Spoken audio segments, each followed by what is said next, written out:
امونیم carb میں جو glands پھولتے ہیں یہ عموماً اس وقت پھولتے ہیں جبکہ بیماریاں یا اگر میوکس میمبرینز کی بجائے گلینڈز میں داخل ہو جائیں.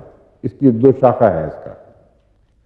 امونیم کارب ان مریضوں میں مفید ہے جہاں دو میں سے ایک علامت پائی جاتی ہے، یا تو میوکس میمبرین ایسا بریک ڈاؤن کریں کہ پھر سنبھالے نہ سمجھیں اور سیاہ رنگ کا پگھلا ہوا خون، گندا خون یہ جاری ہو جائے، اور یا پھر گلینڈز پر اثر ہو جائے. اور گلینڈز پر جب اثر ہوگا وہ بھی اتنا ہی خطرناک ہوگا جتنا میوکس میمبرین پر اثر ہے. بس گلینڈز کی بیماریوں میں شدت میں اور کرونیسٹی میں یعنی دائمی ہونے میں امونیم کارب کو بہت بڑا دخل ہے.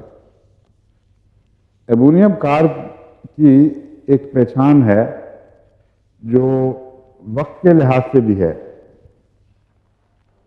لیکسس کی طرح نیند میں یہ تکلیفیں بڑھتی ہیں، اور کالی کارب کی طرح صبح 3 سے 4 بجے تک یہ تکلیفیں بڑھتی ہیں.